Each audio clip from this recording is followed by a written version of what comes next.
Hi guys, അപ്പോൾ ഇന്ന് നമ്മൾ ഒരു കുക്കിംഗ് വ്ളോഗായിട്ടാണ് വന്നിരിക്കുന്നത്. നമ്മൾ ചെറുതായിട്ടൊരു ബിരിയാണി ഉണ്ടാക്കാമെന്ന് വിചാരിച്ചു. അപ്പോൾ ആദ്യം കുറച്ച് നെയ്ക്കകത്തോട്ട് നട്ട്സും മുന്തിരിങ്ങയൊക്കെ നന്നായിട്ട് വറുത്തെടുത്തു.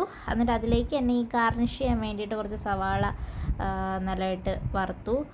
അതിലേക്ക് പിന്നെ കുറച്ച് സവാളയും ക്യാരറ്റൂടെ വറുത്തെടുത്ത് മാറ്റി വെച്ചിട്ട് പിന്നെ സവാള, തക്കാളി, ഇഞ്ചി, പച്ചമുളക് പേസ്റ്റ്, പച്ചമുളക്, അങ്ങനെ അതൊക്കെ തക്കാളി അതൊക്കെ ഇട്ടിട്ട് നല്ലതായിട്ട് വഴട്ടിയെടുത്തു. പിന്നെ ചിക്കൻ വറുക്കാനായിട്ട് പുരട്ടി വെച്ചിട്ടുണ്ടായിരുന്നു, അപ്പോൾ അത് വറുത്തു.